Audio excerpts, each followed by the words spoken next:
निवडणुकीच्या धामधुमीमध्ये मात्र अमरावती महानगरपालिकामध्ये स्मशान शांतता पसरली असून त्यामुळे अनेक कामांच्या फायली ह्या प्रलंबित पडलेल्या आहेत।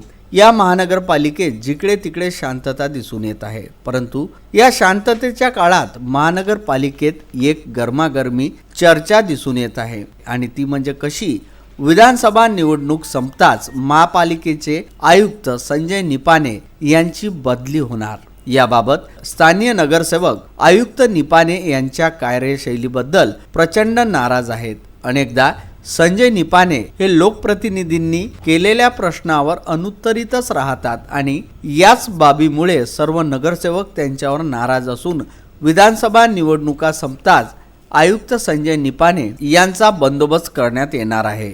अधिकृत सूत्रानुसार महानगरपालिकेचे आयुक्त संजय निपाने हेच अमरावतीमध्ये राहू इच्छित नसून तेच आपल्या बदलीकरिता प्रयत्न करत आहेत आणि याच मुख्य कारणामुळे विधानसभेच्या निवडणुका संपताच त्यांची बदली अटळ आहे असे दबक्या आवाजात बोलल्या जात आहे। Bureau report, Vidarbha news.